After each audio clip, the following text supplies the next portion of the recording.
नमस्कार दोस्तों। तो दोस्तों आज हम इस वीडियो में डिस्कस करने वाले हैं एडुटेरिया का प्रैक्टिस सेट नंबर 5 दोस्तों। ठीक है, चलिए शुरू करते हैं। आज का सबसे पहला सवाल दोस्तों, आज का सबसे पहला सवाल आपके सामने है कि भारतीय राष्ट्रीय कांग्रेस सम्मेलनों में शिक्षित भारतीयों का वार्षिक राष्ट्रीय मेला किसने कहा था? किसने कहा था? लाला लाजपत राय। दोस्तों याद किया कि भारतीय राष्ट्रीय कांग्रेस सम्मेलनों को शिक्षित भारतीयों का वार्षिक राष्ट्रीय मेला किसने कहा? लाला लाजपत राय। याद रखिएगा दोस्तों कि भारतीय राष्ट्रीय कांग्रेस का जो स्थापना हुआ था, याद रखिएगा 28 दिसंबर 1885 को हुआ था। 28 दिसंबर 1885 को भारतीय राष्ट्रीय कांग्रेस का स्थापना हुआ था दोस्तों, याद रखिएगा। इसके जो प्रथम अध्यक्ष थे भारतीय राष्ट्रीय कांग्रेस के बोमेश चंद्र बनर्जी थे दोस्तों, याद रखिएगा। अगर बात करते हैं कि भारतीय राष्ट्रीय कांग्रेस सम्मेलनों को शिक्षित भारतीयों का वार्षिक राष्ट्रीय मेला किसने कहा? लाला लाजपत राय। भारतीय राष्ट्रीय कांग्रेस का संस्थापक कौन थे दोस्तों? याद रखिएगा ए ओ होम जो थे वो भारतीय राष्ट्रीय कांग्रेस के संस्थापक थे दोस्तों। ठीक है, चलिए अगला सवाल देखते हैं। सेकंड नंबर सवाल देखिएगा। सेकंड नंबर सवाल दोस्तों आपके सामने है कि महात्मा गांधी ने दांडी यात्रा किस आश्रम से प्रारंभ किया था? दोस्तों याद रखिएगा, तो महात्मा गांधी ने दांडी यात्रा जो शुरू किए थे साबरमती आश्रम शुरू किए थे। कहाँ शुरू किए थे? साबरमती आश्रम से महात्मा गांधी दांडी यात्रा शुरू किए थे। शुरू कब हुआ था? 12 मार्च 1930 को। याद रखिएगा कि दांडी यात्रा जो शुरू हुआ था दोस्तों 12 मार्च 1930 को शुरू हुआ था, समाप्त हुआ था 6 अप्रैल 1930 को। ठीक है, याद रखिएगा कि 6 अप्रैल 1930 को क्या हुआ कि दांडी यात्रा समाप्त हो गया दोस्तों। 24 दिन तक चला था। याद रखिएगा कितना दिन तक? 24 दिन तक चला था यात्रा दोस्तों। कितने लोगों के साथ शुरू किया गया था? 78 लोगों के साथ शुरू किया गया था दांडी यात्रा। कितना किलोमीटर चलकर? तो 385 किलोमीटर चलकर यह नमक कानून का विरोध किया गया था। किसके द्वारा? तो महात्मा गांधी के द्वारा दोस्तों, याद रखिएगा। तो महात्मा गांधी ने दांडी यात्रा किस आश्रम से प्रारंभ किए थे? साबरमती आश्रम से प्रारंभ किए थे दांडी यात्रा। ठीक है दोस्तों, चलिए अगला सवाल देखते हैं। अगला सवाल दोस्तों आपके सामने 3 नंबर सवाल। 3 नंबर सवाल दोस्तों आपके सामने है कि डलहौजी की व्यवगत सिद्धांत के अंतर्गत किस विलय का प्रथम राज्य कौन सा था? दोस्तों याद रखिएगा वह दोस्तों सतारा। ठीक है, डलहौजी की व्यवगत सिद्धांत के अंतर्गत विलय किया गया प्रथम राज्य कौन सा था? सतारा दोस्तों, याद रखिएगा। अगर बात करते हैं कि लॉर्ड डलहौजी के समय में 1853 को, याद रखिएगा लॉर्ड डलहौजी के समय में 1853 को 16 अप्रैल 1853, याद रखिएगा कि 16 अप्रैल 1853 को दोस्तों, ठीक है, प्रथम रेल लाइन चलाई गई थी। कब से कब तक? कहाँ से कहाँ तक? तो मुंबई से थाने के बीच कितना किलोमीटर दोस्तों? 34 किलोमीटर, याद रखिएगा। ठीक है, किसे शासनकाल में? तो लॉर्ड डलहौजी के शासनकाल में 16 अप्रैल 1853 को प्रथम रेलगाड़ी चलाई गई थी मुंबई से थाने के बीच 34 किलोमीटर। बात करते हैं कि डलहौजी की व्यवगत सिद्धांत के अंतर्गत विलय किया गया जो प्रथम राज्य था वो कौन था दोस्तों? सतारा। ठीक है, चलिए अगला देखते हैं। 4 नंबर सवाल देखिए। 4 नंबर सवाल दोस्तों आपके सामने है कि किस आंदोलन के दौरान प्रथम बार वंदे मातरम का व्यापक स्तर पर प्रयोग किया गया था? दोस्तों याद रखिएगा। ठीक है, कौन सा आंदोलन? स्वदेशी आंदोलन। स्वदेशी आंदोलन कब हुआ था? 7 अगस्त 1905 को, याद रखिएगा 7 अगस्त 1905 को स्वदेशी आंदोलन हुआ था। असहयोग आंदोलन शुरू कब हुआ था दोस्तों? याद रखिएगा असहयोग आंदोलन 1920 में शुरू हुआ था और 1922 में असहयोग आंदोलन समाप्त हो गया था दोस्तों। क्यों समाप्त हुआ था? तो 5 फरवरी 1922 को, याद रखिएगा 5 फरवरी 1922 को एक घटना हुआ था दोस्तों। कौन सी घटना हुआ था? तो चौरा चौरी घटना हुआ था। ठीक है, कहाँ हुआ था? गोरखपुर, यानी उत्तर प्रदेश के गोरखपुर में चौरा चौरी कांड हुआ था 5 फरवरी 1922 को, जिसमें 22 लोग मारे गए थे। इसी से महात्मा गांधी ने नाराज होकर असहयोग आंदोलन को 1922 में स्थगित कर दिया था। ठीक है, याद रखिएगा। तो असहयोग आंदोलन शुरू कब हुआ था? 1920 में। समाप्त कब हुआ? 1922 में। किस घटना के बाद? तो चौरा चौरी घटना के बाद जो 5 फरवरी 1922 को हुआ था। ठीक है, अगर बात करें चंपारण सत्याग्रह कब हुआ था दोस्तों? याद रखिएगा ये हुआ था 1917 में। ठीक है, चंपारण सत्याग्रह कहाँ हुआ था? बिहार के चंपारण में हुआ था दोस्तों। ये चंपारण सत्याग्रह जो है ये महात्मा गांधी का पहला सत्याग्रह है। ठीक है, चलिए अगला देखते हैं। खेड़ा आंदोलन कब हुआ था? ये हुआ था दोस्तों 1918 में खेड़ा आंदोलन हुआ था। ठीक है, चलिए अगला देखते हैं दोस्तों। 5 नंबर सवाल देखिए। 5 है दोस्तों कि किस आयोग ने सर्वप्रथम यह सिफारिश किया कि जरूरतमंद लोगों को अकाल के दौरान सहायता प्रदान करना राज्य का कर्तव्य है दोस्तों? अस्ट्रेची आयोग। कौन आयोग? अस्ट्रेची आयोग। ठीक है, किस आयोग ने? तो अस्ट्रेची आयोग ने सर्वप्रथम यह सिफारिश किया कि जरूरतमंद लोगों को अकाल के दौरान सहायता प्रदान करना राज्य का कर्तव्य है। ठीक है, याद रखिएगा। चलिए अगला देते हैं। 6 नंबर सवाल देखिएगा। 6 नंबर सवाल दोस्तों आपके सामने क्या कह रहा है देखिए। 6 नंबर सवाल है कि निम्नलिखित घटनाओं पर विचार कीजिए दोस्तों। सबसे पहला कहता है क्रिप्स मिशन जो हुआ था दोस्तों 1942 में हुआ था। कब हुआ था? 1942 में क्रिप्स मिशन हुआ था। अगस्त प्रस्ताव कब हुआ था दोस्तों? ये 1940 में हुआ था, याद रखिएगा। बेबेल योजना कब हुआ दोस्तों? ये 1945 में, याद रखिएगा दोस्तों। नेहरू रिपोर्ट कब आया था दोस्तों? तो 1928 में आया था। सबसे पहले क्या होगा? 1928 यानी कि नेहरू रिपोर्ट। तो पहले 3 आएगा दोस्तों। 3 किसमें है? ऑप्शन ए में, ऑप्शन बी में दोस्तों। नेहरू रिपोर्ट के बाद क्या होगा दोस्तों? अगस्त प्रस्ताव। ये कब हुआ था? 1940 में हुआ था। ठीक है, यानी कि 3 के बाद 2 आएगा, यानी कि ऑप्शन नंबर बी है दोस्तों। 3 के बाद 2। ठीक है, उसके बाद फिर 1 आएगा दोस्तों। कौन सा? क्रिप्स मिशन 1942, फिर इसको बेबेल योजना 1945। ठीक है, तो 3, 2, 1, 4 यानी कि ऑप्शन नंबर क्या हो जाएगा दोस्तों, बी 6 का। चलिए अगला देखते हैं 7 नंबर सवाल। देखिए 7 नंबर सवाल आपके सामने है कि निम्नलिखित में से कौन कन्नड़ साहित्य के त्रिरत्न में शामिल नहीं है दोस्तों। याद रखिएगा कंबन। ठीक है, कंबन क्या है, ये कन्नड़ साहित्य के त्रिरत्न में शामिल नहीं है। पंप शामिल है, पौन शामिल है, रत्न शामिल है, कंबन शामिल नहीं है दोस्तों। ठीक है, यानी 7 का ऑप्शन नंबर डी हो जाएगा। अगला देखते हैं दोस्तों 8 नंबर सवाल। देखिएगा 8 नंबर सवाल क्या कह रहा है दोस्तों आपके सामने। 8 नंबर सवाल है कि दिल्ली सल्तनत की राजस्व व्यवस्था के अंतर्गत निम्नलिखित में से कौन सा कर गैर मुसलमानों से लिया जाता था। खराज और जजिया, यानी कि ऑप्शन नंबर ए भी होगा, ऑप्शन नंबर बी होगा दोस्तों। ठीक है, यानी कि ऑप्शन नंबर क्या हो जाएगा, ए और बी दोनों, यानी खराज भी लिया जाता था और जजिया भी लिया जाता था दोस्तों। यानी दिल्ली सल्तनत की राजस्व व्यवस्था के अंतर्गत निम्नलिखित में से कौन सा कर गैर मुसलमानों को लिया जाता था। खराज और जजिया दोनों लिया जाता था, यानी कि ए बी दोनों हो जाएगा, यानी कि ऑप्शन नंबर 8 का डी हो जाएगा दोस्तों। अगला देते हैं दोस्तों आपके सामने 9 नंबर सवाल। देखिएगा कि ऋग्वेद काल में किस नदी को सर्वाधिक पवित्र माना गया दोस्तों। किस नदी को, सरस्वती नदी को। ठीक है, वेद कितने होते हैं, 4, ऋग्वेद, सामवेद, यजुर्वेद, अथर्ववेद। सबसे पुराना वेद कौन सा है, ऋग्वेद। सबसे नया वेद अथर्ववेद दोस्तों। ठीक है, ऋग्वेद में कितने मंडल है दोस्तों, ऋग्वेद में 10 मंडल है। याद रखिएगा कितने सूत्र हैं, तो 1028 सूत्र है दोस्तों। कितने हैं, 1028 सूत्र है दोस्तों, याद रखिएगा। अगर बात करते हैं ऋग्वेद के तीसरे मंडल में गायत्री मंत्र का उल्लेख किया गया दोस्तों। ऋग्वेद के तीसरे मंडल में गायत्री मंत्र का उल्लेख किया गया है और गायत्री मंत्र की रचनाकार है विश्वामित्र है। ऋग्वेद के 9वें मंडल में सोम का उल्लेख किया गया है। ऋग्वेद के 10वें मंडल में 4 वर्ण है, वैश्य, ब्राह्मण, शूद्र और क्षत्रिय। ठीक है, याद रखिएगा। गंगा नदी में लंबाई कितना दोस्तों, 2525 किलोमीटर। याद रखिएगा। गंगा नदी को बांग्लादेश में पद्मा के नाम से जाना जाता है। याद रखिएगा। सिंधु नदी की लंबाई कितना दोस्तों, 2880 किलोमीटर। ठीक है, 2880 किलोमीटर सिंधु नदी की लंबाई है। ठीक है, आप ध्यान रखिएगा। ठीक है दोस्तों, गंगा की सबसे बड़ी सहायक नदी कौन है दोस्तों, यमुना। और सिंधु की सबसे बड़ी सहायक नदी है दोस्तों चेनाब। ठीक है, ये भी याद रखिएगा। चलिए अगला देखते हैं दोस्तों 10 नंबर सवाल। देखिए 10 नंबर सवाल दोस्तों आपके सामने है कि निम्न में से कौन सुमेलित नहीं है दोस्तों। ऋग्वेद सस्तुति के भजन का ज्ञान, ये सही है दोस्तों। सामवेद विज्ञान का ज्ञान नहीं है दोस्तों। याद रखिएगा कि सामवेद में संगीत का ज्ञान कहा गया। किसका है, संगीत का ज्ञान। ठीक है, यानी सामवेद में संगीत के बारे में उल्लेख किया गया है, यानी कि ऑप्शन नंबर क्या हो जाएगा, बी। ठीक है, अगर बात करते हैं कि अथर्ववेद में जादू टोना के बारे में बताया गया दोस्तों, ये सही है। यजुर्वेद में यज्ञ संबंधी सूत्रों का ज्ञान है दोस्तों, ये भी सही है। ठीक है, लेकिन सामवेद में विज्ञान का ज्ञान नहीं है दोस्तों, बल्कि संगीत का ज्ञान है। ठीक है, याद रखिएगा। वेद 4 कौन कौन सा, ऋग्वेद, सामवेद, यजुर्वेद, अथर्ववेद। सबसे पुराना वेद कौन सा है, ऋग्वेद। सबसे नया वेद कौन सा है दोस्तों, अथर्ववेद। याद रखिएगा। अथर्ववेद में जादू टोना के बारे में यजुर्वेद, ठीक है, गद पद दोनों है दोस्तों। सामवेद में याद रखिएगा, सामवेद में जो उल्लेख किया गया है ये संगीत के बारे में कहा गया दोस्तों, ना कि विज्ञान के बारे में, यानी कि ऑप्शन नंबर बी हो जाएगा। चलिए अगला देते हैं 11 नंबर सवाल। देखिएगा कि मुगल सम्राट अकबर ने किस वर्ष मजहरनामा की घोषणा की थी दोस्तों। याद रखिएगा, तो 1579 को। याद रखिएगा 1579 को मुगल सम्राट अकबर ने मजहरनामा की घोषणा की थी दोस्तों। अकबर का जन्म कब हुआ था, 1542 में हुआ था दोस्तों। याद रखिएगा 1542 में अकबर को अगर बात करते हैं कि अकबर का अगर बात करें दोस्तों कि मुगल सम्राट अकबर ने किस वर्ष मजहरनामा की घोषणा की थी, तो 1579 को अकबर ने मजहरनामा की घोषणा किए थे। चलिए अगला देते हैं। अगला दोस्तों आपके सामने 12 नंबर सवाल। देखिए दोस्तों क्या कर रहा है, 12 नंबर सवाल है कि निम्नलिखित में से किस इतिहासकार ने जजिया के बारे में लिखा और माना कि वह अपने सभी भाइयों की तुलना में अधिक सक्षम और योग्य थी। तो मिन्हास ए सिराज। ठीक है, यानी कि ऑप्शन नंबर बी हो जाएगा। किस इतिहासकार ने, तो मिन्हास ए सिराज ने रजिया के बारे में लिखा और माना कि वह अपने सभी भाइयों की तुलना में अधिक सक्षम और योग्य थे। ठीक है, इब्न बतूता दोस्तों ये कहाँ का निवासी था दोस्तों, याद रखिएगा। इब्न बतूता मोरक्को का था। कहाँ का था, मोरक्को दोस्तों, याद रखिएगा। इब्न बतूता की जो पुस्तक का नाम है, क्या नाम है दोस्तों, रेहला। ठीक है, क्या नाम है दोस्तों, रेहला। याद रखिएगा कि इब्न बतूता जो आया था दोस्तों, याद रखिएगा ये मोरक्को का यात्री था दोस्तों। इसका पुस्तक का क्या नाम है, रेहला दोस्तों। ठीक है, चलिए अगला देखते हैं 13 नंबर सवाल। देखिए 13 नंबर सवाल आपके सामने है कि केंद्रीय सतर्कता आयोग का गठन किस समिति की अनुशंसा पर किया गया दोस्तों, संथानम समिति। याद रखिएगा कि केंद्रीय सतर्कता आयोग का जो गठन किया गया था ये किस समिति की अनुशंसा पर किया गया, संथानम समिति की अनुशंसा पर किया गया। अगला देते हैं दोस्तों 14 नंबर सवाल।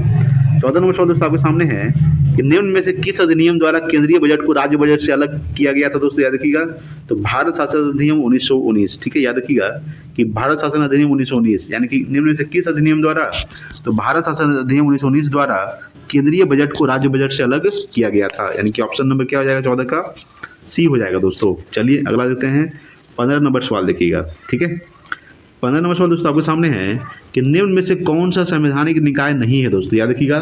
तो कौन सा संवैधानिक निकाय नहीं है, याद रखिएगा। अगर बात करेंगे कि निम्न में से कौन सा संवैधानिक निकाय नहीं है, केंद्रीय सूचना आयोग जो है दोस्तों, ये क्या है, संवैधानिक निकाय नहीं है। अगर बात करें दोस्तों कि चुनाव आयोग का स्थापना कब हुआ दोस्तों, याद रखिएगा 25 जनवरी 1950 को, ठीक है, याद रखिएगा 25 जनवरी 1950 को चुनाव आयोग का स्थापना हुआ दोस्तों। अगर बात करते हैं इसलिए 25 जनवरी राष्ट्रीय मतदाता दिवस मनाया जाता है दोस्तों, याद रखिएगा। वित्त आयोग का उल्लेख किस अनुच्छेद में दोस्तों, तो अनुच्छेद 280 में वित्त आयोग का उल्लेख किया गया है। वित्त आयोग का जो कार्यकाल है दोस्तों ये 5 वर्ष का होता है, याद रखिएगा। संघ लोक सेवा आयोग, अगर बात करते हैं दोस्तों कि चुनाव आयोग का स्थापना कब हुआ था, 25 जनवरी 1950 को। वित्त आयोग का उल्लेख किस अनुच्छेद में है, 280 में है, ठीक है। तो कौन सा संवैधानिक निकाय नहीं है दोस्तों, तो केंद्रीय सूचना आयोग जो है एक संवैधानिक निकाय नहीं है। चलिए अगला देते हैं। 16 नंबर सवाल दोस्तों आपके सामने है कि निम्नलिखित में से किसे संसद की लोक लेखा समिति का मित्र, दार्शनिक और मार्गदर्शन कहा जाता है दोस्तों, किसे कहा जाता है, तो नियंत्रक एवं महालेखा परीक्षक को। याद रखिएगा कि निम्नलिखित में से किसे संसद की लोक लेखा समिति का मित्र, दार्शनिक और मार्गदर्शक कहा जाता है, तो नियंत्रक एवं महालेखा परीक्षक का, ठीक है। प्राक्कलन समिति में सदस्यों की संख्या कितना होता है दोस्तों, याद रखिएगा 30 होता है, ठीक है, याद रखिएगा। वित्त आयोग का उल्लेख कितना अनुच्छेद में है, 280 में दोस्तों, याद रखिएगा। नियंत्रक महालेखा परीक्षक जिसको बोलते हैं कैग दोस्तों, CAG CAG, comptroller and auditor general, इसका जो उल्लेख है दोस्तों अनुच्छेद 148 में, किसमें है, 148 में दोस्तों, ठीक है, याद रखिएगा। चलिए अगला देखते हैं दोस्तों। 17 नंबर सवाल देखिएगा कि निम्न में से कौन संघीय संविधान की विशेषता नहीं है, याद रखिएगा। तो एकल संविधान, ये क्या दोस्तों, संघीय संविधान की व्यवस्था नहीं है। एकल संविधान जो क्या है, संघीय संविधान की विशेषता नहीं है दोस्तों। चलिए अगला देखते हैं 18 नंबर सवाल। 18 दोस्तों आपके सामने क्या कह रहा है, देखिए 18 नंबर सवाल है कि विवाह, तलाक तथा न्यायालय की अवमानना, ठीक है, न्यायालय की अवमानना जो दोस्तों, न्यायालय की अवमानना उच्च न्यायालय के किस क्षेत्राधिकार के अंतर्गत आता है दोस्तों, याद रखिएगा, यह आता है प्रारंभिक क्षेत्राधिकार, ठीक है। यानी कि बात करते हैं कि विवाह, तलाक तथा न्यायालय की अवमानना उच्च न्यायालय के किस क्षेत्राधिकार के अंतर्गत आता है, प्रारंभिक क्षेत्राधिकार, ठीक है। चलिए अगला देते हैं 19 नंबर सवाल। देखिए 19 नंबर सवाल है कि राज्य विधान परिषद में कितने सदस्यों का नामांकन राज्यपाल द्वारा किया जाता है दोस्तों, याद रखिएगा 1/6 सदस्यों का नामांकन, ठीक है, याद रखिएगा कि राज्य विधान परिषद में कितने सदस्यों का नामांकन, तो 1/6 सदस्यों का नामांकन जो है ये राज्यपाल के द्वारा किया जाता है, किसके द्वारा, राज्यपाल के द्वारा किया जाता है, ठीक है। चलिए अगला देते हैं 20 नंबर सवाल। देखिएगा 20 नंबर सवाल है दोस्तों आपके सामने कि संविधान का 126वां संविधान संशोधन विधेयक किस अनुच्छेद से संबंधित है दोस्तों, याद रखिएगा अनुच्छेद 133, अनुच्छेद 331, अनुच्छेद 333, यानी कि ऑप्शन हो जाएगा 1 और 2 दोनों हो जाएगा दोस्तों, ठीक है। याद रखिएगा कि संविधान का जो 126वां संविधान संशोधन है ये किस विधेयक से अनुच्छेद संबंधित है, तो अनुच्छेद 331 और अनुच्छेद 333, यानी कि 1 और 2 दोनों हो जाएगा, ठीक है। चलिए अगला देते हैं 21 नंबर सवाल। देखिएगा 21 नंबर सवाल है कि निम्न में से कौन सी विशेषता आयरलैंड के संविधान से नहीं लिया गया है दोस्तों, याद रखिएगा कि कौन सी विशेषता जो ये आयरलैंड के संविधान से नहीं लिया गया है, तो केंद्र द्वारा राज्यपाल की नियुक्ति दोस्तों, याद रखिएगा केंद्र द्वारा राज्यपाल की जो नियुक्ति है आयरलैंड से नहीं लिया गया है। जैसे बात करेंगे राज्य के नीति निर्देशक तत्व कहाँ से लिया गया है, आयरलैंड से लिया गया है। राष्ट्रपति की निर्वाचन पद्धति भी आयरलैंड से लिया गया है। राज्यसभा के सदस्यों के लिए नामांकन दोस्तों ये कहाँ से लिया गया है, आयरलैंड से लिया गया है। केंद्र द्वारा राज्यपाल की नियुक्ति जो है ये आयरलैंड से नहीं लिया गया दोस्तों। अगर बात करेंगे कि राज्य के नीति निर्देशक तत्व दोस्तों किसमें है, भाग 4 में दोस्तों, याद रखिएगा अनुच्छेद 36 से अनुच्छेद 51 तक, अनुच्छेद 36 से अनुच्छेद 51 तक दोस्तों, ठीक है, याद रखिएगा। अगला देखते हैं दोस्तों 22 नंबर सवाल। देखिएगा 22 है आपात उपबंध का संबंध संविधान किस भाग से है दोस्तों, याद रखिएगा आपात उपबंध का जो संबंध है ये संविधान किस भाग से दोस्तों, याद रखिएगा ये भाग 18 से दोस्तों, ठीक है। याद रखिएगा कि आपात उपबंध का जो संबंध है दोस्तों संविधान किस भाग से है, भाग 18। चलिए अगला देते हैं 23 नंबर सवाल। देखिए 23 नंबर सवाल है कि निम्नलिखित में से कौन सा कीटों से प्राप्त किया जाता है दोस्तों, याद रखिएगा रेशम, शहद, मोती, इनमें से सभी दोस्तों, यानी कि ऑप्शन नंबर डी हो जाएगा इनमें से सभी, ठीक है। कीटों से जो प्राप्त किया जाता है, रेशम भी प्राप्त किया जाता है, शहद भी और मोती भी, यानी कि ऑप्शन नंबर डी हो जाएगा 23 का, ठीक है। चलिए अगला देते हैं 24 नंबर सवाल। देखिए 24 है दोस्तों आपके सामने निम्नलिखित में से कौन सा सही नहीं है दोस्तों, ऑस्कर पुरस्कार 1929 दोस्तों, इसका सही है दोस्तों।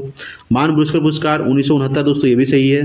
ज्ञानपीठ पुरस्कार 1965 दोस्तों, ये भी सही है। कलिंग पुरस्कार 1951 दोस्तों, ये गलत है। याद रखिए कलिंग पुरस्कार 1952, क्या हो जाएगा दोस्तों 1952 होगा, यानी कि ऑप्शन नंबर डी हो जाएगा। ये क्या दोस्तों सही नहीं है, ठीक है। कलिंग पुरस्कार क्या हो जाएगा 1952, ठीक है। चलिए अगला देते हैं दोस्तों 25 नंबर सवाल। देखिए 25 नंबर सवाल आपके सामने है कि रविन्द्रनाथ टैगोर की गीतांजलि किसका संग्रह है दोस्तों, याद रखिएगा तो कविताओं का है, ठीक है, याद रखिएगा। अगर बात करते हैं कि रविन्द्रनाथ टैगोर की जो गीतांजलि किसका संग्रह है, तो कविताओं का संग्रह है दोस्तों। रविन्द्रनाथ टैगोर को नोबेल पुरस्कार कब दिया गया था, 1913 में दिया गया था दोस्तों, ठीक है, याद रखिएगा। साहित्य के लिए दिया गया था, प्रथम बार नोबेल पुरस्कार दिया गया था दोस्तों, ठीक है।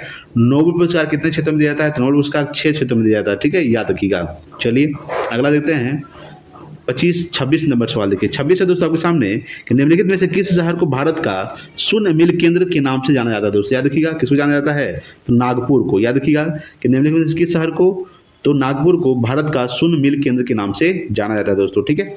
चलिए अगला देखते हैं 27 नंबर सवाल। देखिए 27 नंबर सवाल दोस्तों आपके सामने कि भारत में सूचना का अधिकार अधिनियम कब अधिनियत किया गया दोस्तों, याद रखिए कब किया गया, तो बात करेंगे 15 जून 2005 को, ठीक है। तो भारत में सूचना का अधिकार अधिनियम कब अधिनियत किया गया, 15 जून 2005 को। चलिए अगला देते हैं 28 नंबर सवाल। देखिएगा कि संयुक्त राष्ट्र सुरक्षा परिषद के अस्थायी सदस्यों की कार्य अवधि कितनी होती है दोस्तों, याद रखिएगा कि संयुक्त राष्ट्र सुरक्षा परिषद के अस्थायी सदस्यों की जो कार्य अवधि होती है कितने वर्षों की होती है, तो 2 वर्ष की होती है। कितने वर्ष की, 2 वर्ष की। चलिए अगला सवाल देखते हैं 29 नंबर सवाल।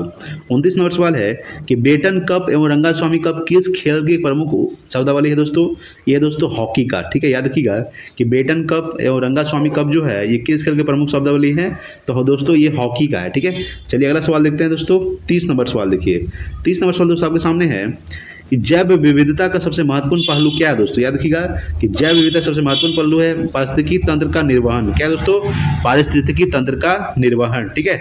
जैव विविधता दिवस कब मनाया जाता है, तो याद रखिएगा 22 मई को, ठीक है, 22 मई को जैव विविधता दिवस मनाया जाता है दोस्तों। चलिए अगला देते हैं 31 नंबर सवाल।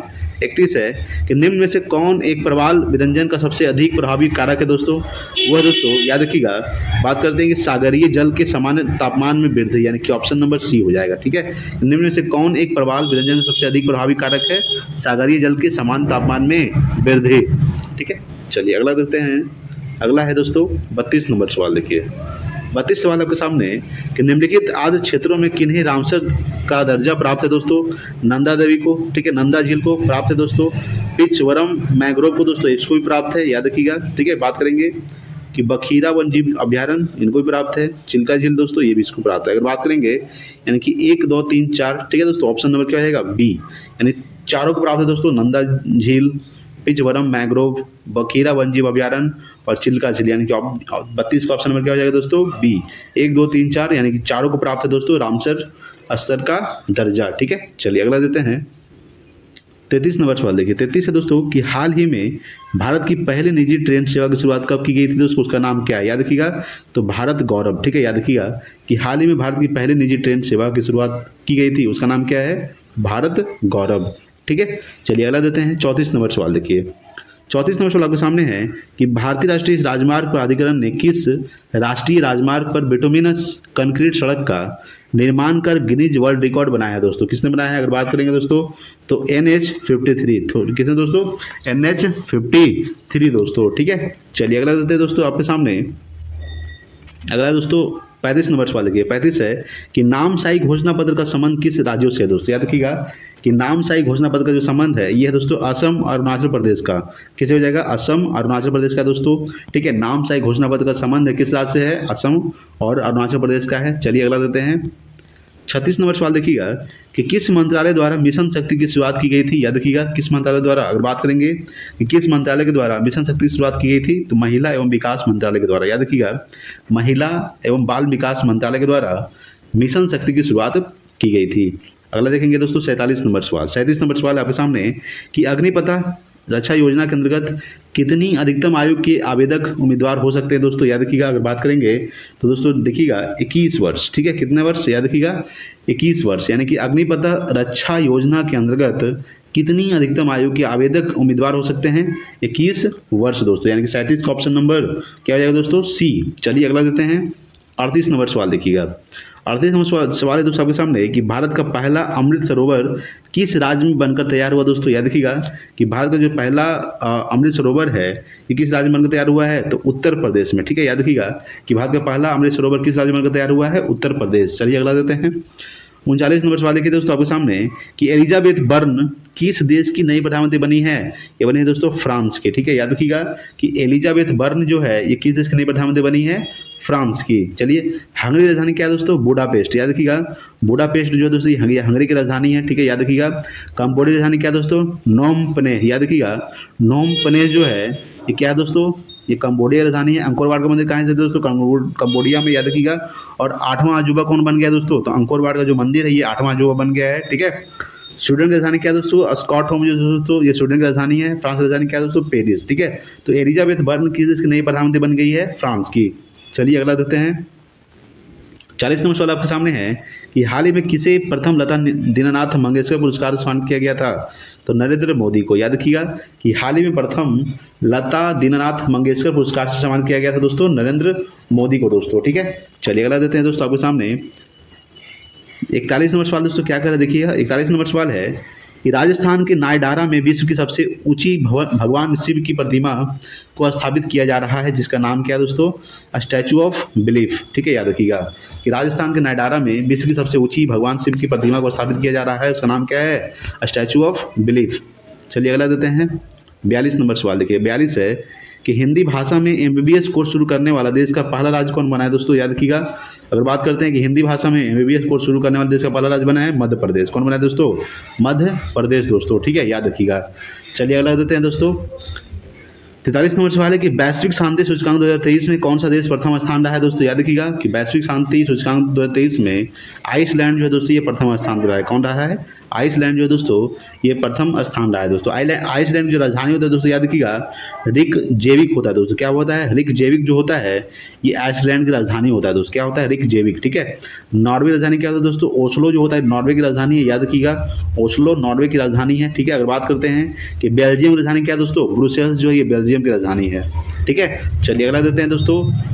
44 नंबर सवाल देखिए। 44 आपके सामने कि ओनली वन अर्थ विषय के साथ 2022 में कौन सा दिवस मनाया गया दोस्तों। याद रखिएगा। तो याद रखिएगा दोस्तों, अगर बात करते हैं कि ओनली वन अर्थ विषय के अर्थ पर साथ 2022 में कौन सा दिवस मनाया गया है, पर्यावरण दिवस। ठीक है। तो पर्यावरण दिवस का मनाया जाता है 5 जून को पर्यावरण दिवस। याद रखिएगा दोस्तों। ठीक है। जल दिवस दोस्तों 22 मार्च को। याद रखिएगा। ठीक है, 22 मार्च को जल दिवस। ठीक है, याद रखिएगा। 23 बात करते हैं पृथ्वी दिवस का मनाया जाता है 23 अप्रैल को। ठीक है। कौन सा दिवस, पृथ्वी दिवस। ठीक है। चलिए अगला देखेंगे। 45 नंबर। 45 दोस्तों आपके सामने 19वां एनएम शिखर सम्मेलन 2023 का आयोजन कहाँ किया जाएगा, ये किया जाएगा दोस्तों। याद रखिएगा 45 का ऑप्शन नंबर क्या हो जाएगा, युगांडा में। ठीक है। 19वां एनएम शिखर सम्मेलन 2023 का जो आयोजन कहाँ किया जाएगा, युगांडा में किया जाएगा दोस्तों। युगांडा की राजधानी क्या होता है, कंपाला। ठीक है। कंपाला जो होता है क्या होता है, युगांडा की राजधानी होता है। अगर बात करते हैं इटली की राजधानी क्या होता है दोस्तों, रोम। ठीक है। तो बात करते हैं दोस्तों कि 19वां एनएम शिखर सम्मेलन 2023 का जो आयोजन कहाँ किया जाएगा, युगांडा में किया जाएगा। ठीक है। चलिए अगला सवाल देखते हैं। 46 नंबर सवाल देखिए। 46 नंबर सवाल आपके सामने है कि जनवरी 2023 में संविधान उद्यान को स्थापित किया गया दोस्तों। ठीक है। कहाँ किया गया, अगर बात करते हैं तो जयपुर में। ठीक है। याद रखिएगा कि जनवरी 2023 में संविधान उद्यान को स्थापित किया गया दोस्तों। कहाँ किया गया है, जयपुर। चलिए अगला देखते हैं। 47 नंबर सवाल देखिएगा दोस्तों आपके सामने कि Dada Saheb Phalke international film award में किसे सर्वश्रेष्ठ फिल्म का अवार्ड मिला है दोस्तों। याद रखिएगा, ये मिला है दोस्तों। याद रखिएगा दोस्तों 47 बात करते हैं तो शेरशाह को मिला है। ठीक है।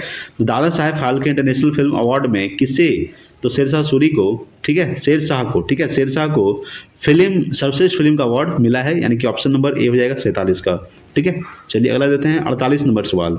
48 दोस्तों आपके सामने कि अक्टूबर 2022 में आए सितरंग चक्रवात तूफान का नामकरण किस देश ने किया दोस्तों। याद रखिएगा किस देश ने किया है, तो थाईलैंड किया दोस्तों। ठीक है। याद रखिएगा कि अक्टूबर 2022 में आए सितरंग चक्रवात या तूफान का नामकरण किस देश ने किया है, थाईलैंड दोस्तों। ठीक है। थाईलैंड की राजधानी क्या है दोस्तों, बैंकॉक। याद रखिएगा। चलिए अगला देते हैं 49 नंबर सवाल देखिएगा। 49 नंबर सवाल है कि आर्थिक सर्वेक्षण 2022-23 के अनुसार भारत में सर्वाधिक एफडीआई किस देश से प्राप्त हुआ दोस्तों। याद रखिएगा किस देश से प्राप्त हुआ है, अगर बात करते हैं तो सिंगापुर। ठीक है। आर्थिक सर्वेक्षण 2022-23 के अनुसार भारत में सर्वाधिक एफडीआई किस देश से प्राप्त हुआ है, सिंगापुर। ठीक है। चलिए अगला देते हैं 50 नंबर सवाल देखिएगा। 50 नंबर है कि नंदा झील जिसे हाल ही में रामसर सूची में शामिल किया गया दोस्तों, किस राज्य में है, ये दोस्तों गोवा में। ठीक है। याद रखिएगा कि नंदा झील हाल ही में किस रामसर सूची में शामिल किया गया, किस राज्य में है, गोवा। चलिए अगला देते हैं 51 नंबर सवाल। ये क्या है दोस्तों आपके सामने कि सितंबर 2022 में भारत ने किस देश के साथ शिक्षा के क्षेत्र में सहयोग हेतु समझौता किया है? तो यूएई के साथ, याद रखिएगा, अबू धाबी, ठीक है। यूएई की राजधानी क्या है दोस्तों? अबू धाबी, ठीक है। सितंबर 2022 में भारत ने किस देश के साथ? तो यूएई के साथ शिक्षा के क्षेत्र में सहयोग हेतु समझौता किया है। अगला देखेंगे दोस्तों 52 नंबर सवाल। देखिए 52 नंबर सवाल है कि भारत का दूसरा सबसे बड़ा राष्ट्रीय राजमार्ग कौन सा है दोस्तों? याद रखिएगा दोस्तों, भारत का दूसरा सबसे बड़ा राष्ट्रीय राजमार्ग है NW4। याद रखिएगा, NW4 जो है ये भारत का दूसरा सबसे बड़ा राष्ट्रीय राजमार्ग है दोस्तों। चलिए अगला देते हैं 53 नंबर सवाल। देखिए 53 नंबर सवाल है कि भारतमाला परियोजना की घोषणा कब की गई थी? याद रखिएगा, तो भारतमाला जो परियोजना की घोषणा किया गया था दोस्तों, याद रखिएगा, ये किया गया था 25 अक्टूबर 2017 को, ठीक है। याद रखिएगा कि 25 अक्टूबर 2017 को भारतमाला परियोजना की घोषणा की गई थी दोस्तों, ठीक है। चलिए अगला देते हैं 54 नंबर सवाल। देखिएगा 54 नंबर सवाल दोस्तों आपके सामने है कि भारत में सबसे अधिक ऊंचाई पर स्थित झील कौन सी है दोस्तों? ये दोस्तों चोलामू झील, जो कहाँ स्थित है? ये भारत और तिब्बत के बॉर्डर पर स्थित है दोस्तों, सिक्किम में स्थित है लगभग, ठीक है। तो भारत में सबसे अधिक ऊंचाई पर स्थित झील कौन सी है? चोलामू झील। सांभर झील कहाँ स्थित है दोस्तों? राजस्थान में, याद रखिएगा। सांभर झील कहाँ स्थित है? राजस्थान में। जो खरे पानी का झील है दोस्तों, सांभर झील, ठीक है। बुला झील कहाँ स्थित दोस्तों? मीठे पानी की झील, भारत के सबसे बड़े मीठे पानी का झील बुला झील, जो जम्मू कश्मीर में स्थित है, जेके यानी कि जम्मू कश्मीर। ये भारत के सबसे बड़े मीठे पानी का झील है दोस्तों, बुल्लर झील, ठीक है। चलिए अगला देते हैं 55 नंबर सवाल। देखिएगा 55 नंबर सवाल दोस्तों आपके सामने है कि भारत की सीमा किस, ठीक है, भारत की सीमा किस भारतीय राज्य के साथ सबसे ज़्यादा लंबी लगी है दोस्तों? याद रखिएगा, अगर बात करते हैं वो दोस्तों राजस्थान, ठीक है। याद रखिएगा कि पाकिस्तान के साथ 3 राज्य सटा हुआ है दोस्तों, पंजाब, राजस्थान और एक दोस्तों गुजरात। तीसरा कौन है दोस्तों? तीसरा, अगर चौथा दोस्तों बात करेंगे तो केंद्र शासित प्रदेश है जम्मू कश्मीर, ठीक है। तो बात करेंगे कि पाकिस्तान की सीमा किस भारतीय राज्य के साथ सबसे ज़्यादा लंबी लगती है? तो राजस्थान के साथ दोस्तों, ठीक है, याद रखिएगा। चलिए अगला देते हैं 56 नंबर सवाल। देखिए दोस्तों 56 नंबर है कि आटाकामा रेगिस्तान स्थित है दोस्तों, ठीक है। याद रखिएगा ये कहाँ स्थित है? ये उत्तरी चिली में स्थित है, ठीक है। याद रखिएगा कि आटाकामा जो रेगिस्तान है, ये मरुस्थल है, ये कहाँ स्थित है? उत्तरी चिली। चिली राजधानी क्या होता है? सैंटियागो, ठीक है, याद रखिएगा। अगला देते हैं 57 नंबर सवाल। 57 है कि मगारी तथा हिंद किसकी सहायक नदी है दोस्तों? याद रखिएगा कि मगारी तथा हिंद जो है ये किसकी सहायक नदी है? ये है दोस्तों कावेरी का, ठीक है ना। मगारी तथा हिंद किसकी सहायक नदी है? कावेरी। चलिए अगला देते हैं 58 नंबर सवाल दोस्तों आपके सामने है कि उत्तरी अंडमान की सबसे ऊंची चोटी कौन सी है दोस्तों? तो उत्तरी अंडमान की सबसे ऊंची चोटी है सैडल पीक। कौन है दोस्तों?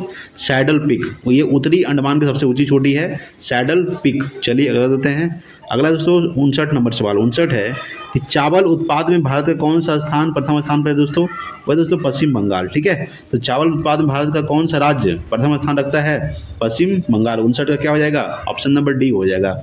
चलिए अगला देते हैं 60 नंबर सवाल। देखिएगा 60 नंबर सवाल है कि भारत का कौन सा राज्य 100% विद्युतीकरण रेलवे नेटवर्क वाला भारत का पहला राज्य बन गया दोस्तों?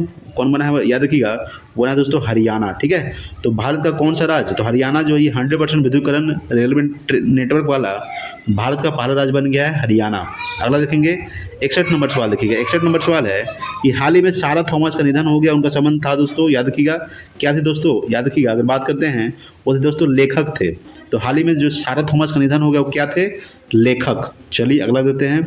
अगला है 62 नंबर सवाल। 62 है कि वार एंड वोमेन पुस्तक के लेखक कौन है दोस्तों? याद रखिएगा, वार एंड वोमेन की जो पुस्तक के लेखक है वो दोस्तों M.A. हसन। कौन है? M.A. जो हसन है ये वार एंड वोमेन की पुस्तक के लेखक हैं। चलिए अगला देते हैं 63 नंबर सवाल। 63 है आपके सामने कि AFINDEX 2023 सैन्याभ्यास का आयोजन कहाँ किया गया दोस्तों?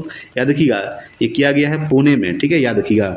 AFINDEX 2023 सैन्याभ्यास का जो आयोजन कहाँ किया गया है? पुणे में किया गया है, ठीक है। चलिए अगला देते हैं। अगला है दोस्तों 64 नंबर सवाल। देखिएगा कि विश्व कविता दिवस कब मनाया जाता है दोस्तों? याद रखिएगा, तो विश्व कविता दिवस मनाया जाता है 21 मार्च को, ठीक है। 21 मार्च को विश्व कविता दिवस मनाया जाता है दोस्तों। अगला देखेंगे 65 नंबर सवाल। 65 नंबर सवाल आपके सामने है कि IQ एयर रिपोर्ट के अनुसार भारत का स्थान प्रदूषित देशों में कौन सा है दोस्तों? याद रखिएगा, अगर बात करते हैं दोस्तों कि IQ स्थान जो है दोस्तों ये है 8वां, ठीक है। IQ एयर रिपोर्ट के अनुसार भारत का जो स्थान है प्रदूषित देशों में कौन सा स्थान है? 8वां है दोस्तों, ठीक है। चलिए अगला देते हैं। 66 नंबर सवाल आपके सामने कि ऊर्जा संरक्षण के सिद्धांत के संबंध में कौन सा कथन सही है दोस्तों? तो ऊर्जा का ना तो निर्माण किया जा सकता और ना ही उसे नष्ट किया जाता, यानी कि ऑप्शन नंबर डी हो जाएगा, ठीक है। चलिए अगला देते हैं दोस्तों आपके सामने 67 नंबर सवाल देखेंगे कि एक समान वेग से चलती किसी वस्तु का त्वरण क्या होगा, शून्य होगा दोस्तों। ठीक है, याद रखिएगा कि एक समान वेग से चलती किसी वस्तु का जो त्वरण होता है वो क्या होता है, शून्य होता है। ठीक है, चलिए अगला देखते हैं। 68 नंबर सवाल आपके सामने है कि जब एक कार मोड़ लेती है तो वह कौन सा बल है जो हमें बाहर की ओर धक्का देता है दोस्तों। तो वह दोस्तों याद रखिएगा अपकेंद्री बल। क्या दोस्तों, अपकेंद्री बल। ठीक है, याद रखिएगा कि जब कार एक मोड़ लेती है तो वह कौन सा बल है जो हमें बाहर की ओर धक्का देती है, अपकेंद्री बल। ठीक है, चलिए अगला देते हैं। 69 नंबर सवाल देखिएगा। 69 नंबर सवाल है कि बोरोसिलिकेट ग्लास बर्तन का माइक्रोवेव ओवन में प्रयोग किया जाता है क्योंकि, याद रखिएगा दोस्तों, क्योंकि यह अत्यधिक उष्मा प्रतिरोधी है दोस्तों। क्या है, क्योंकि यह अत्यधिक उष्मा प्रतिरोधी है। यानी बोरोसिलिकेट ग्लास बर्तन का माइक्रोवेव ओवन में प्रयोग किया जाता है क्योंकि यह अत्यधिक उष्मा प्रतिरोधी है दोस्तों। चलिए अगला देते हैं। 70 नंबर सवाल देखिएगा। 70 है कि किसी विस्फोट के कारण समुद्र के तल पर बनने वाली लहरें, ठीक है, अनुप्रस्थ होती है। क्या होती है दोस्तों, अनुप्रस्थ। ठीक है, तो किसी विस्फोट के कारण समुद्र के तल पर बनने वाली लहरें होती है अनुप्रस्थ। चलिए अगला देते हैं। 71 नंबर सवाल देखिएगा। 71 नंबर सवाल है कि बादलों के गर्जन के दौरान किस प्रकार का ऊर्जा स्थानांतरण होता है दोस्तों। याद रखिएगा, तो बादलों के गर्जन के दौरान होता है दोस्तों गतिज ऊर्जा प्रकाश और ध्वनि ऊर्जा में रूपांतरित होती है दोस्तों। याद रखिएगा, गतिज ऊर्जा प्रकाश और ध्वनि ऊर्जा में रूपांतरित होती है, यानी कि ऑप्शन नंबर बी हो जाएगा। ठीक है, तो बादलों के गर्जन के दौरान किस प्रकार की ऊर्जा रूपांतरण होता है, गतिज ऊर्जा प्रकाश और ध्वनि ऊर्जा में। चलिए अगला देते हैं। 72 नंबर सवाल देखिएगा। 72 दोस्तों कि निम्नलिखित में से कौन सा इलेक्ट्रोमैग्नेटिक के बारे में सत्य नहीं है दोस्तों। अगर बात करते हैं तो ध्रुवीकरण नहीं किया जा सकता, यानी कि ऑप्शन नंबर सी दोस्तों, ये सत्य नहीं है। ठीक है, तो इलेक्ट्रोमैग्नेटिक के बारे में कौन सा सत्य नहीं है, ध्रुवीकरण नहीं किया जा सकता, ये सत्य नहीं है। बल्कि जैसे कि यह अस्थायी चुंबक है दोस्तों, ये सत्य है। इसकी क्षमता उसके पोल के बीच के साथ भिन्न होता है दोस्तों, ये भी सही है। इसकी क्षमता को बदला जा सकता है, ये भी सही है। इनका ऑप्शन नंबर क्या है दोस्तों, सी सही नहीं है। ठीक है, चलिए अगला देते हैं। 73 नंबर सवाल। 73 है कि धातु का वह गुण जिसके कारण उसे तार के रूप में ढाला जा सकता है, तन्यता। यानी कि ऑप्शन नंबर क्या हो जाएगा 73 का ए। धातु का वह गुण जिसके कारण उसे तार के रूप में ढाला जा सकता है, तन्यता के कारण। चलिए अगला है 74 नंबर सवाल देखिएगा। 74 दोस्तों आपके सामने कि निम्नलिखित में से किसका जलीय घोल आंखों के लिए कमजोर प्रतिरोधी के एंटीसेप्टिक के प्रयोग में किया जा सकता है दोस्तों। याद रखिएगा वो दोस्तों बोरिक एसिड है। ठीक है, याद रखिएगा किसका जलीय घोल, तो बोरिक एसिड का जलीय जो घोल है ये आंखों के लिए कमजोर प्रतिरोधी यानी कि एंटीसेप्टिक के रूप में प्रयोग किया जाता है, यानी क्या हो जाएगा ऑप्शन बोरिक एसिड हो जाएगा दोस्तों। चलिए अगला देते हैं। 75 नंबर सवाल देखिएगा। 75 नंबर सवाल दोस्तों आपके सामने है। 75 नंबर सवाल क्या कह रहा है कि निम्नलिखित में से कौन सा कथन गलत है दोस्तों। याद रखिएगा 75 हो क्या दोस्तों, गलत है दोस्तों। सोडियम हाइड्रोक्साइड की क्षारीय प्रकृति सोडियम आयनों की उपस्थिति के कारण होती है दोस्तों, ये गलत है। यानी कि ऑप्शन नंबर डी क्या दोस्तों, गलत है। नींबू में साइट्रिक अम्ल होता है दोस्तों, ये सही है। गैर मेटालिक ऑक्साइड प्रकृति में अम्लीय होते हैं, ये भी सही है। फेनोफ्थेलिन साबुन के घोल में गुलाबी बन जाता है दोस्तों, ये भी सही है। यानी कि ऑप्शन नंबर डी क्या है दोस्तों, सोडियम हाइड्रोक्साइड की क्षारीय प्रकृति सोडियम आयनों की उपस्थिति के कारण क्या होती है, गलत है दोस्तों। ठीक है, यानी कि ऑप्शन नंबर डी हो जाएगा 75 का। चलिए अगला देते हैं। 76 नंबर सवाल देखिएगा। 76 है कि मिट्टी की अम्लीय प्रकृति निम्नलिखित में से किसकी सांद्रता द्वारा दर्शाई जाती है दोस्तों। याद रखिएगा तो हाइड्रोजन सांद्रता के द्वारा। ठीक है, मिट्टी की जो अम्लीय प्रकृति होती है निम्नलिखित किसकी सांद्रता द्वारा दर्शाई जाती है, तो हाइड्रोजन के द्वारा। चलिए अगला देते हैं। 77 नंबर सवाल देखिएगा। 77 नंबर सवाल आपके सामने है, निम्नलिखित में से कौन सी एक रासायनिक अभिक्रिया नहीं है दोस्तों। याद रखिएगा कौन सी नहीं है, तो पानी का भाप में रूपांतरण। ठीक है, पानी का भाप में रूपांतरण जो है ये एक रासायनिक अभिक्रिया नहीं है। ठीक है, भोजन का बचना क्या है दोस्तों, ये रासायनिक अभिक्रिया है। कागज का जलना रासायनिक अभिक्रिया है। कोयले का जलना क्या है दोस्तों, रासायनिक अभिक्रिया है। पानी का भाप में रूपांतरण होना ये क्या है, रासायनिक अभिक्रिया नहीं है बल्कि क्या है, भौतिक अभिक्रिया है। ठीक है, चलिए अगला देते हैं। 78 नंबर सवाल आपके सामने है कि निम्न में से कौन सा एसिड कार बैटरी में प्रयोग किया जाता है दोस्तों, सल्फ्यूरिक अम्ल। ठीक है, H2SO4। ठीक है, याद रखिएगा H2SO4 यानी कि कौन सा एसिड, तो सल्फ्यूरिक एसिड जो है ये कार बैटरी में प्रयोग किया जाता है दोस्तों। चलिए अगला देते हैं दोस्तों। 79 नंबर सवाल आपके सामने है कि श्वेत फास्फोरस अंधेरे में किस कारण से दीप्त होता है दोस्तों। याद रखिएगा श्वेत फास्फोरस जो होता है ये मंद ऑक्सीकरण के कारण। ठीक है, श्वेत फास्फोरस जो है ये मंद ऑक्सीकरण के कारण अंधेरे में दीप्त होता है दोस्तों। ठीक है, चलिए अगला देते हैं। 80 नंबर सवाल देखिएगा क्या कर रहा है। 80 नंबर सवाल है कि लिक्विड पेट्रोलियम गैस LPG के घटकों में निम्न में से कौन शामिल है दोस्तों। तो याद रखिएगा मीथेन। ठीक है, मीथेन शामिल नहीं है दोस्तों, प्रोपेन शामिल है। ठीक है, उसके बाद ब्यूटेन भी शामिल है और ब्यूटालिन भी शामिल है। 2, 3, 4 यानी कि ऑप्शन नंबर डी हो जाएगा। यानी कि 2 यानी कि प्रोपेन शामिल है, ब्यूटेन शामिल है और ब्यूटालीन शामिल है, यानी कि 2, 3, 4 यानी कि ऑप्शन नंबर डी हो जाएगा 80 का। चलिए अगला देते हैं 81 नंबर सवाल देखिएगा।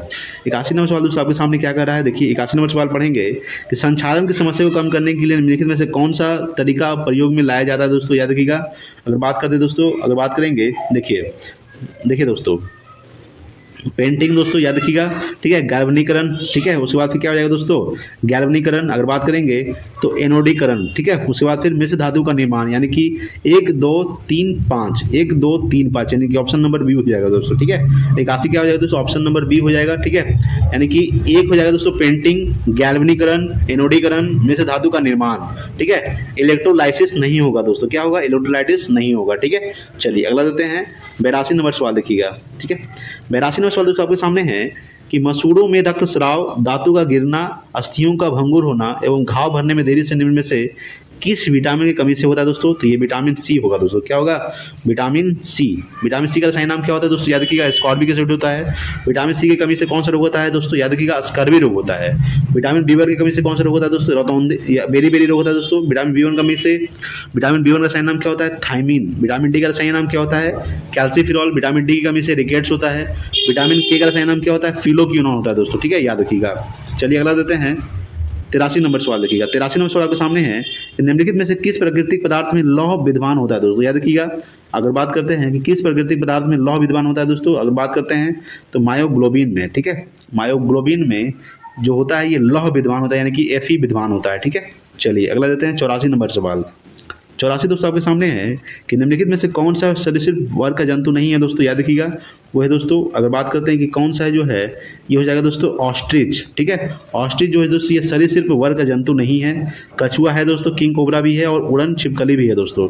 ऑस्ट्रिच जो है ये क्या है, सरीसृप वर्ग का जंतु नहीं है। 84 का ऑप्शन नंबर सी हो जाएगा। अगला देखेंगे 85 नंबर सवाल देखिए। 85 है दोस्तों आपके सामने कि निम्नलिखित कथनों पर विचार कीजिए। सबसे पहले क्या है, हमारे दंत क्षय हेतु अम्ल जिम्मेदार होते हैं दोस्तों, ये क्या है, सही है। दांतों के बाद फंसे खाद्य पदार्थ अम्ल निर्मोचित करने में सहायक होते हैं, ये भी सही है दोस्तों, यानी कि ऑप्शन नंबर क्या हो जाएगा, सी। ऑप्शन नंबर 85 क्या हो जाएगा दोस्तों, सी, यानी 1 और 2 क्या दोनों सही है दोस्तों। चलिए अगला देते हैं 86 नंबर सवाल देखिएगा। 86 आपके सामने है एम्फीसाइमा, ठीक है। एम्फीसाइमा निम्नलिखित में से किससे प्रभावित करता है दोस्तों, किसे प्रभावित करता है, याद रखिएगा, ये प्रभावित करता है फेफड़ा को, ठीक है, यानी कि एम्फीसाइमा जो है ये फेफड़ा को प्रभावित करता है दोस्तों, ठीक है। चलिए अगला देते हैं 87 नंबर सवाल देखिएगा। 87 है दोस्तों आपके सामने, निम्नलिखित में से कौन सम्मिलित नहीं है दोस्तों, याद रखिएगा। तो बात करेंगे दोस्तों आयोडीन 133, मोतियाबिंद का उपचार दोस्तों, ये ऑप्शन नंबर ए दोस्तों क्या है, ये सम्मिलित नहीं है। कोबाल्ट 60 दोस्तों ये सही है, कैंसर का इलाज। Cobalt 32 leukaemia therapy. फॉस्फोरस 32 रक्त प्रवाह का अनुरेखन, यानी कि ऑप्शन नंबर ए हो जाएगा दोस्तों। आयोडीन 123 जो है ये मोतियाबिंद का उपचार नहीं करता दोस्तों, यानी कि ऑप्शन नंबर क्या है, एक गलत है दोस्तों, ठीक है। चलिए अगला देते हैं दोस्तों आपके सामने। अगला है 88 नंबर सवाल देखिएगा दोस्तों। 88 नंबर सवाल आपके सामने क्या कर रहा है कि निम्नलिखित में से कौन एक जड़ नहीं है, याद रखिएगा, आलू दोस्तों, क्या है, आलू एक जड़ नहीं है दोस्तों, ठीक है। बात करेंगे 88 का ऑप्शन नंबर क्या हो जाएगा दोस्तों, सी हो जाएगा। आलू क्या है दोस्तों, ये जड़ नहीं है। अगला देखेंगे 89 नंबर सवाल देखिएगा दोस्तों क्या कर रहा है। 89 आपके सामने है कि निम्नलिखित में से कौन से रासायनिक यौगिक तंबाकू के धुएं यानी कि सिगरेट से पाए जा सकते हैं, निकोटीन, कार्बन मोनोऑक्साइड, साइनाइड, यानी कि 1, 2, 3 हो जाएगा दोस्तों, यानी कि ऑप्शन नंबर डी हो जाएगा, ठीक है। यानी निकोटीन, कार्बन मोनोऑक्साइड और साइनाइड ये तंबाकू के धुएं में पाए जा सकते हैं दोस्तों, ठीक है। चलिए अगला देखते हैं 90 नंबर सवाल देखिएगा कि किसी वायरस में उत्परिवर्तन किस कारण होता है दोस्तों, याद रखिएगा। तो किसी वायरस में जो उत्परिवर्तन होता है, याद रखिएगा, इसके अनुवांशिक द्रव्य में परिवर्तन के कारण होता है, याद रखिएगा। किसी वायरस में उत्परिवर्तन म्यूटेशन किस कारण होता है, इसके अनुवांशिक द्रव्य में परिवर्तन के कारण। चलिए अगला लेते हैं 91 नंबर सवाल।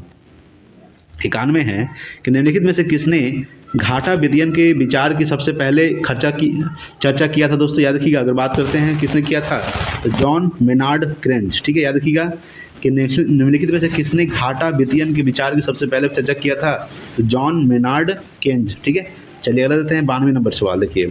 92 दोस्तों आपके सामने निम्नलिखित में से किसे विदेशी प्रत्यक्ष निवेश के रूप में समझा जाएगा दोस्तों, याद रखिएगा, किसे समझा जाएगा, तो भारत में शैक्षिक संस्थान स्थापित करने वाला कोई विदेशी तत्व को, ठीक है, याद रखिएगा।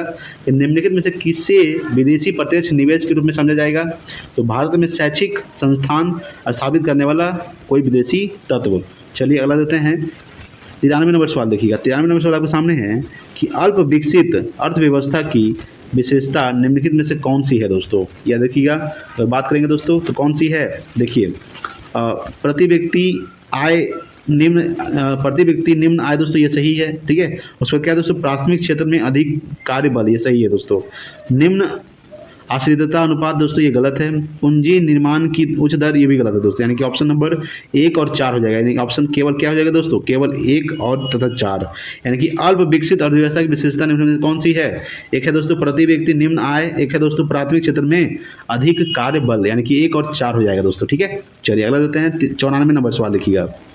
94 है दोस्तों आपके सामने, भारतीय जनजातीय सहकारी विपणन विकास परिसंघ का गठन कब किया गया था दोस्तों? याद किया, ये किया गया था, अगर बात करेंगे तो 1987 में किया गया था, ठीक है। भारतीय जनजातीय सहकारी विपणन विकास परिसंघ का जो गठन किया गया था 1987 में किया गया था, यानी 94 का ऑप्शन नंबर डी हो जाएगा। अगला देते हैं दोस्तों 95 नंबर सवाल देखिए। 95 है कि भारतीय औद्योगिक वित्त निगम द्वारा ऋण उपलब्ध करवाता है दोस्तों, यानी कब करवाता है? ये है यानी कि निजी क्षेत्र के उद्यमों को, सहकारी क्षेत्र के उद्यमों को, यानी कि ऑप्शन नंबर डी हो जाएगा। ए और बी दोनों होगा, ए तथा बी दोनों होगा, यानी कि भारतीय औद्योगिक वित्त निगम द्वारा ऋण उपलब्ध करवाता है निजी क्षेत्र के उद्यमों को, सहकारी क्षेत्र के उद्यमों को, यानी कि ए और बी तथा दोनों होगा, ठीक है। अगला दोस्तों आपके सामने 96 सवाल मैथ का सवाल है, इसको आप लोग देख लीजिएगा। इसका हम आपको आंसर बता दें दोस्तों, इसका आंसर हो जाएगा इनमें से कोई नहीं, ठीक है। क्या हो दोस्तों, इनमें से कोई नहीं। 96 का ऑप्शन नंबर डी हो जाएगा, इनमें से कोई नहीं। इसको सॉल्व कर लीजिएगा। चलिए अगला देते हैं। अगला दोस्तों आपके सामने 97 नंबर सवाल देखिएगा। इसका जो आंसर हो जाएगा दोस्तों 97 का, इसका हो जाएगा दोस्तों बी 216 रुपया। क्या हो जाएगा, 216 रुपया। अगला देते हैं 98 जो सवाल है दोस्तों आपके सामने, 98 नंबर जो सवाल है, इसका क्या हो जाएगा आंसर, 500 रुपया हो जाएगा। क्या हो जाएगा, 500 रुपया। चलिए अगला देते हैं 99 नंबर जो सवाल है दोस्तों आपके सामने, इसका जो आंसर हो जाएगा, जब सॉल्व कीजिएगा तो इसका हो जाएगा दोस्तों 50 मीटर। क्या हो जाएगा, 50 मीटर, ठीक है। चलिए आज का लास्ट सवाल 100 नंबर जो सवाल है, इसका जो आंसर हो जाएगा दोस्तों आपके सामने, देखिएगा क्या हो जाएगा, तो देख लीजिएगा 704 वर्ग सेमी, ठीक है। तो हमने 100 प्रश्न को डिस्कस कर चुके। देखो दोस्तों, वीडियो अच्छा लगा प्लीज़ लाइक कीजिएगा, शेयर कीजिए अपने दोस्तों के पास। Thanks for watching. जय हिंद, वंदे मातरम।